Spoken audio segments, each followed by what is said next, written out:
Welcome back to my channel. My name is Lisa. This is a part of my life goal setting series to help you to design a strategy towards success, whatever goals mean to you, whether it's on a personal level, on a business level, or relationship level. But either way, it's going to help you to reflect on areas of your life that you might not have otherwise challenged, and certainly to help you build new skill sets, and to start to question the process so that you don't blindly automatically react in an old way when you really need to become a new person to level up to the next challenge. So the title of this video series is Why Doing Your Best is Not the Best Projection for Success. So I want you to consider the ways in which we use language. So when we often tell children, just do your best on an exam, get on the bike and do your best. But what happens when we take that into a new sphere? So we're putting this into more of a professional atmosphere, and there's a lot of competition out there. Not everybody can be the best. But when you go in to have a surgery, if the surgeon came in and said to you, look, I'm just going to tell you like it is. I may not be the best, but I'm just going to do the best I can for you today. I want you to think about how that feels. Stepping onto a plane and you meet up with a pilot and the pilot says, don't worry, I've done this lots of times. I'm just going to do the best I can. Does it make you feel secure knowing that someone's just doing their best? So again, language matters and it does have impact. So I want you to consider now what comes to mind when I tell you to do your best. We tell children this all the time, as I mentioned, and we do it with our best intentions, but does it sound like a bit of a gamble statement to you? So tell me, what is your best? What does your best even look like? Do you even know? Does it change? Does the best you 20 years ago match or look anything like the best you today? Is the best you the one that strives for progress and not perfection each day? Or is the best you the person who goes into an interview, for example, does things off the cuff and goes in with whatever he or she has in the moment without any preparation? Is that the best you?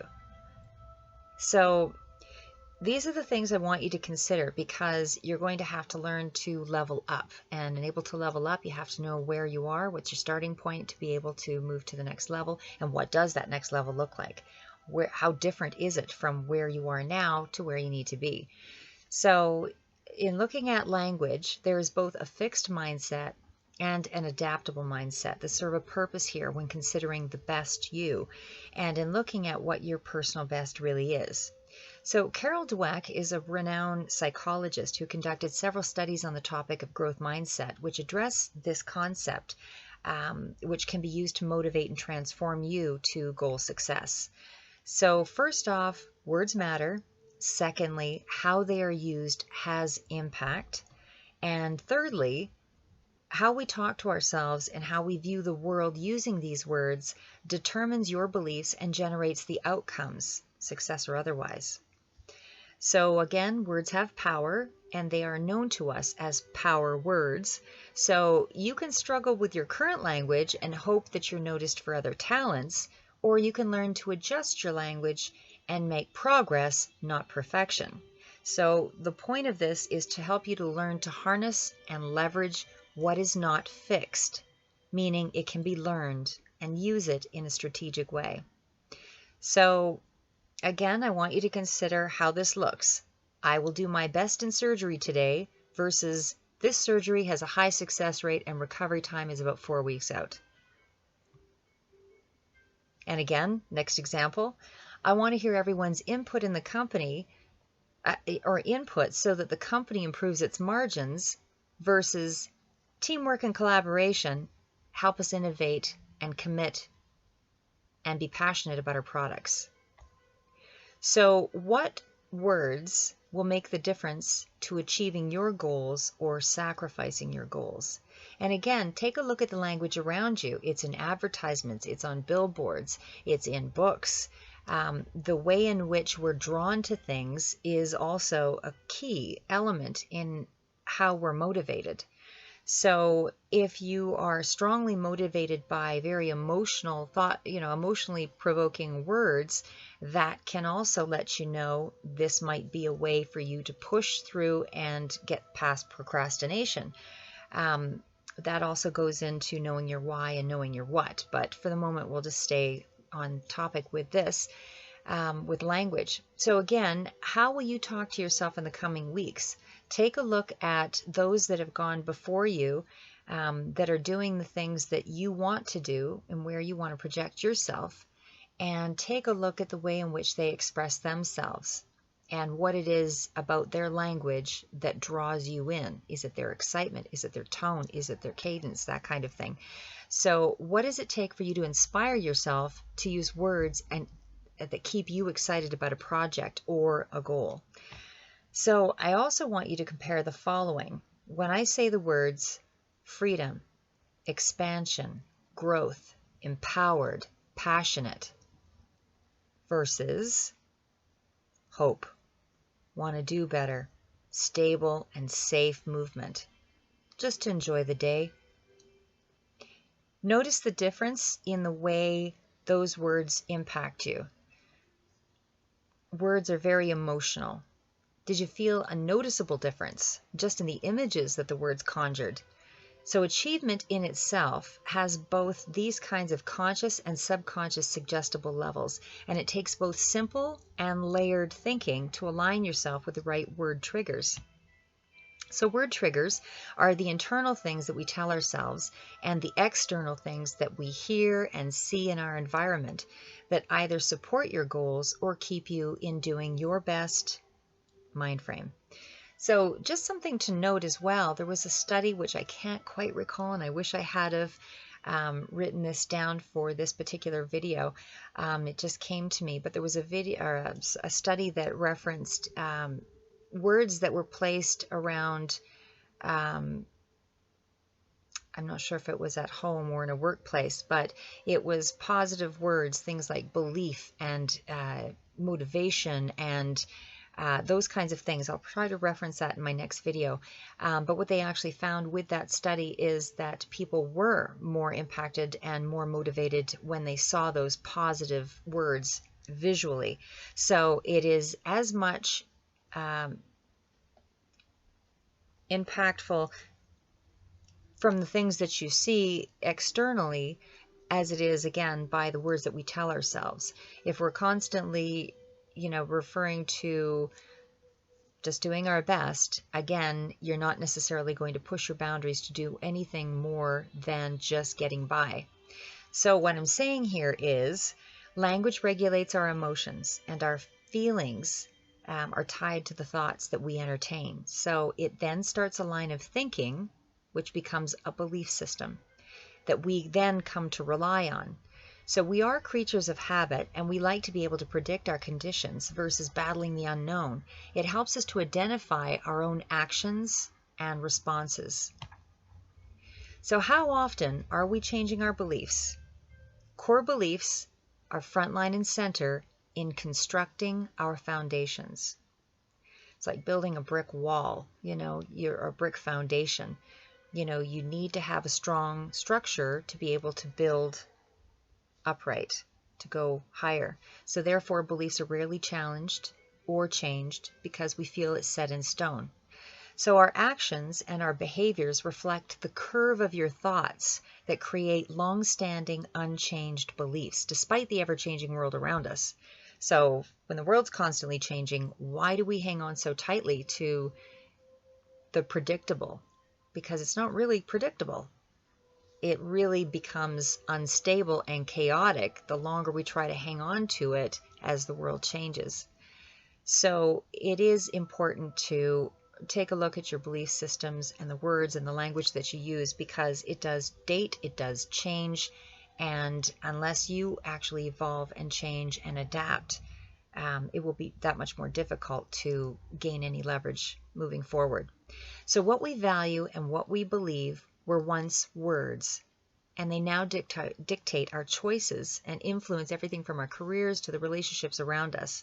So the things to consider are, to what degree do our beliefs and values become automatic and that we readily adopt and then become our templates?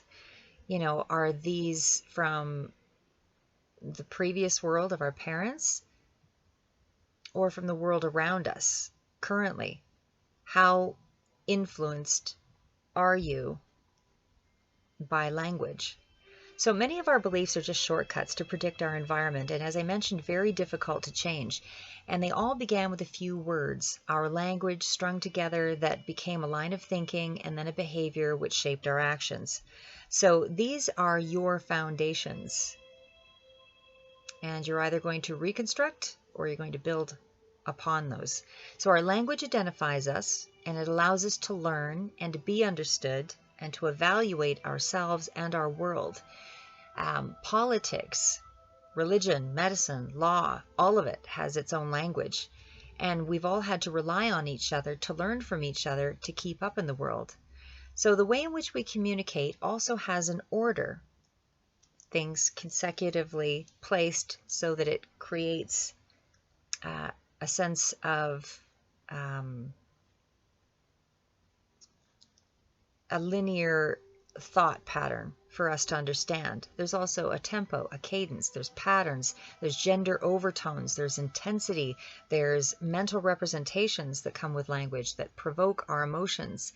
So my goal for you is to start paying attention to the conversations of those that are successfully doing what you want to be doing and reflect on how you converse versus how they present.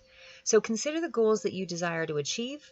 Is the language that you currently use a pattern of those you're surrounded by, or do you need to go beyond your current surroundings to move ahead? So do you think that the same language that got you to where you are will be the same language that takes you to where you need to be? So it's not about being inauthentic. It's about adjusting your vocabulary and the way that you present it to magnify your strengths. And an example is when you're talking to yourself, I do a pretty good job, versus I have made some real impact in the industry.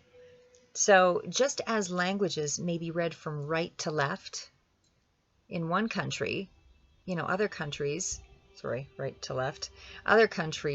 may read from left to right.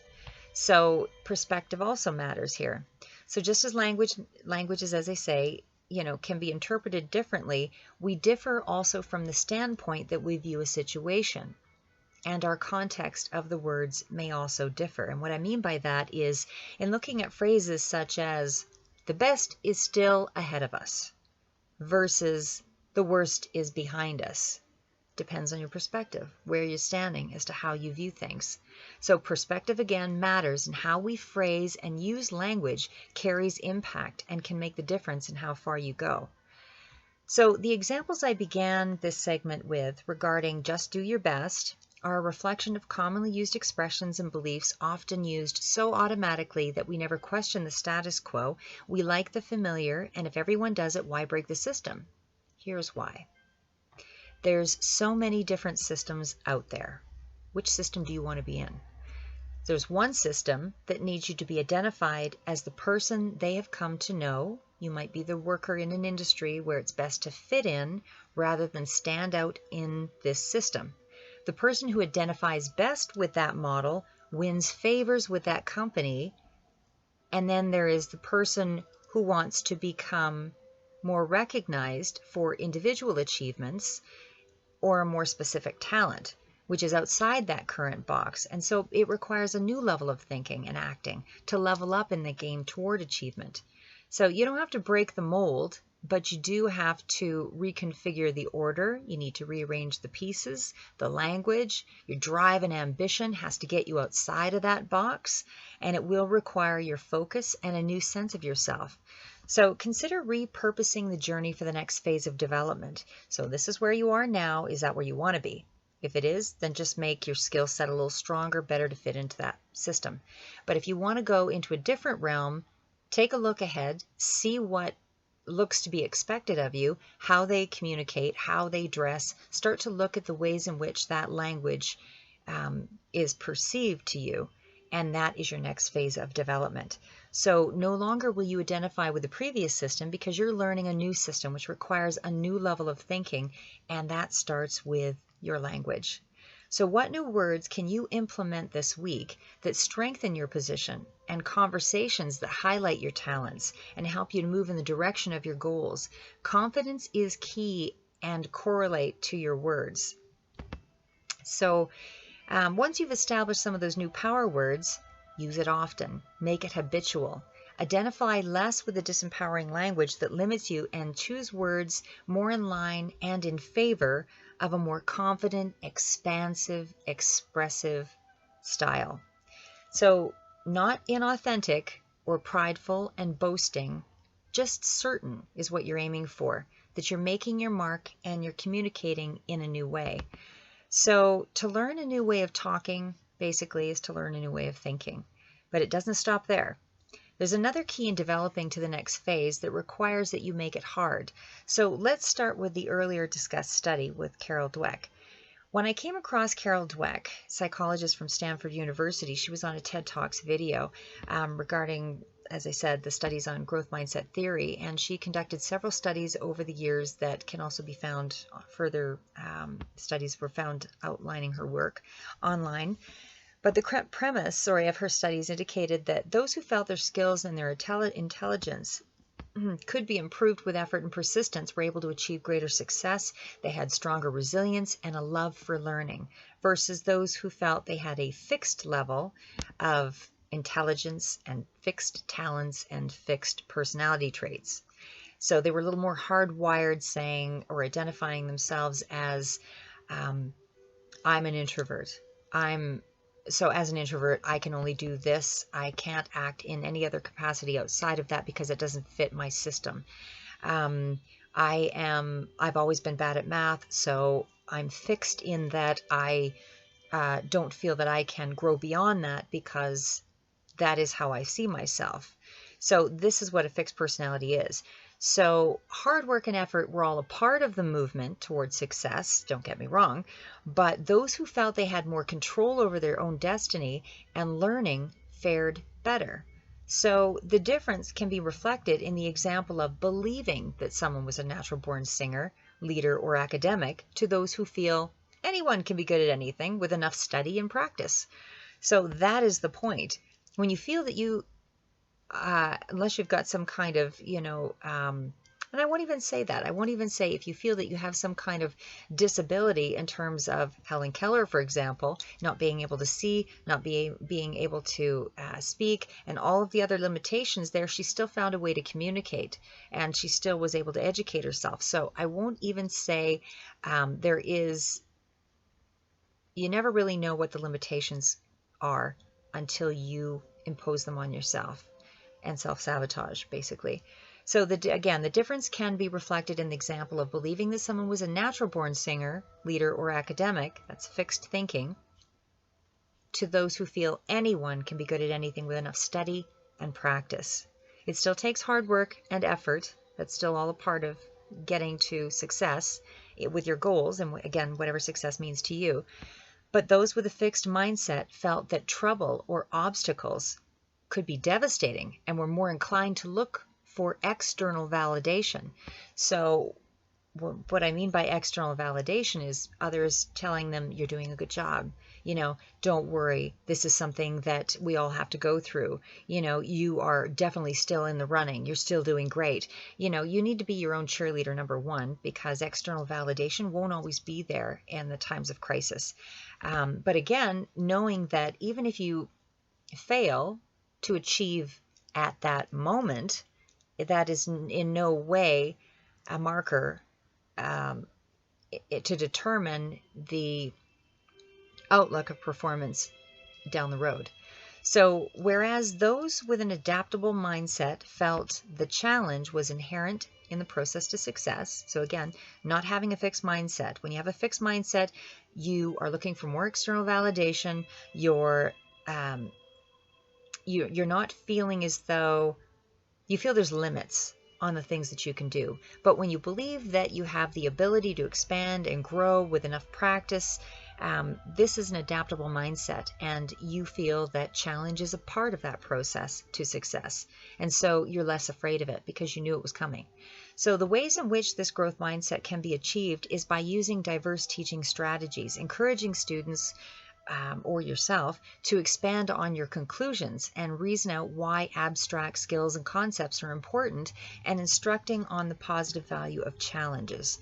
So the key is not to praise someone for being intelligent and putting in the effort, but to encourage new approaches to learning. So this sometimes can look like immersing yourself in a particular topic. If a person's having difficulty learning math, for example, doing and practicing on a daily basis, starting with some of the basics, foundations, and doing it repetitively, or learning a physical skill and saying out loud what it is that you're doing, moving my right hand to this position, for Tai Chi, for example, just trying to think of something random here. This is downward dog. This is, this position. And by verbally saying it, as a matter of fact, Lincoln, I believe, also did this. He had some difficulties in trying to keep his focus. And so what he would do is he would sit underneath a tree and he would verbally speak out loud his books so that he would have better retention. But anyway, again, these are just different strategies. You find what works for you. But the fixed mindset is represented by doing your best. But the growth mindset is represented by whatever you don't understand now can be understood when you focus on your next steps and try a different perspective. So this is actually very much a gaming mindset. And in fact, there were studies that Carol Dweck had done and other psychologists that spoke to this as well. This gaming format was often used as a means to level up with the growth mindset. And I know I spoke to this in previous videos where seeing yourself as a hero allowed you to feel more confidence or allowed the gamer to feel more confidence and better able to navigate through challenging circumstances. So again, with that gaming format, you're using it as a means to level up with a growth mindset by completing extra assignments, for example. You could earn extra points in the form of experience instead of awarding a letter grade on a test. And there was one study in particular that I think was in Harlem that Carol Dweck had also referenced that revolved around a math test online where they actually took students who were graded,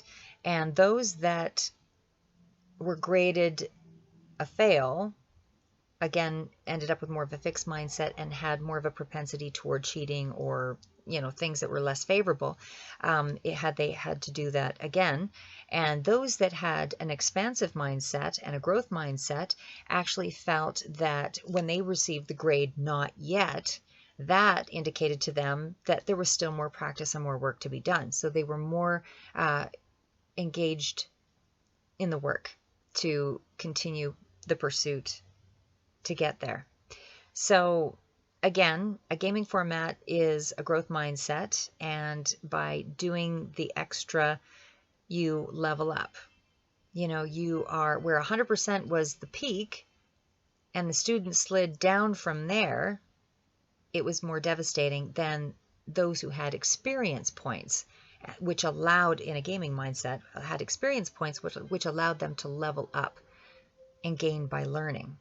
So again, there is the mindset of here's 100% and you fell short, this is where you're at, versus that's a fixed mindset, versus the expansive mindset where you're able to gain by learning incrementally because you're gaining experience points.